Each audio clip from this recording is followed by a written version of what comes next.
when my wife and I chose to write the book, we knew that our operation was very classified. We were working against a leading edge adversary to the United States at a very contentious time in American history, as you know, between the Trump presidency, the Biden presidency, the Obama presidency, et cetera. And we wanted to tell the story. And then in addition to that, not only were we talking about operations that were clear, current, and relevant, but we were also talking about operations that were experimental, possibly on the edge of what you would call losing the way. Mm-hmm. So my wife and I were junior officers. We joined CIA in 2007.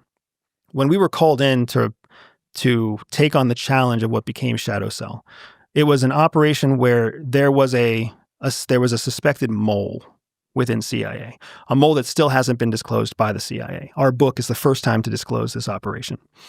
And they needed operators who were so new to the agency that they would essentially be unknown to this mole. So the mole would be called like a double agent, right? Correct. Yeah. A person who works for CIA, but is informing an adversarial country. Right. And the process, it's not easy to route a mole. You have to find them, and then they're American citizens. So when you find them, you then have to build a case against them, because FBI has to build a case that could be prosecuted in front of a panel of peers, right? So that takes time. And you can't really change what that mole has access to, because if you take them out of their position of access, they may no longer be important enough to send information to their adversarial country. So it's a very, very sticky game. Mm-hmm. You have to essentially choose what operations to intentionally compromise to an adversarial country. So apparently my wife and I were so good at what we did that they were like, oh, these are two people we can compromise without any problems.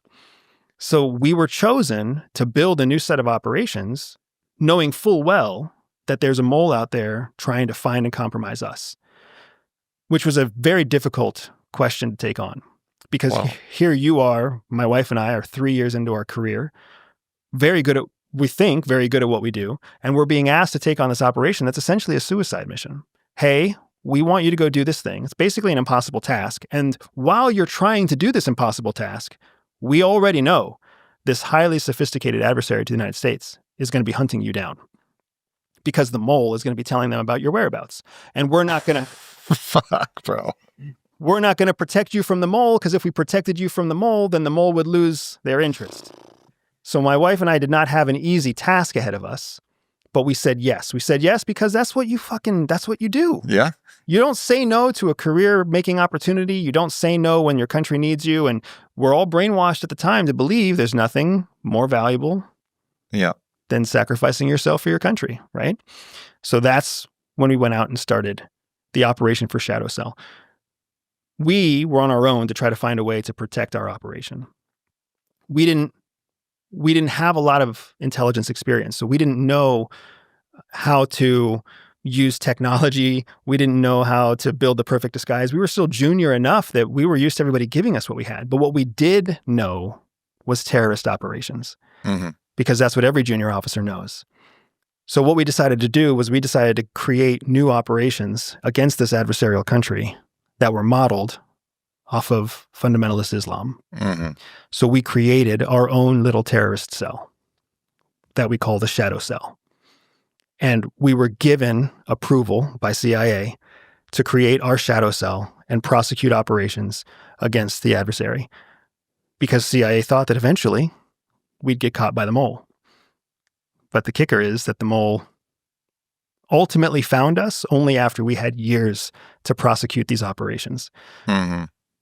When the mole found us, they found me first. I was in a foreign country. I was in the adversarial target country. And I was carrying out an op.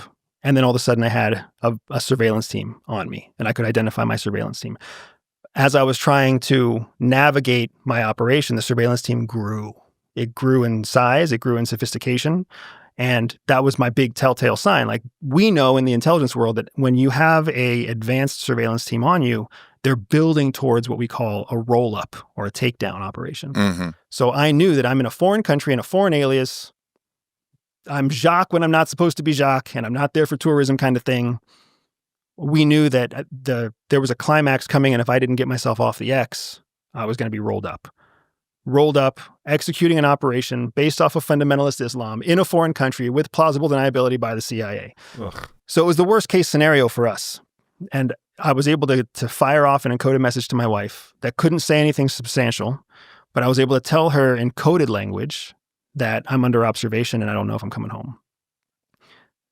The rest is in the book. How I actually get out of the situation and what I actually do is all part of Shadow Cell. But the really exciting part for us is that when I got back home, when we were able to demonstrably demonstrate that our methodology, our new methodology worked, that it wasn't us losing the way, but it was us finding a whole new way, CIA took our methods and made it agency-wide. So then Mike Morrell, when he became CIA director, launched a whole new initiative to reorganize the entire CIA into the same model as our operation. And Shadow Cell became something that was so classified that they didn't even acknowledge its existence as a model for how they reorganized the Central Intelligence Agency.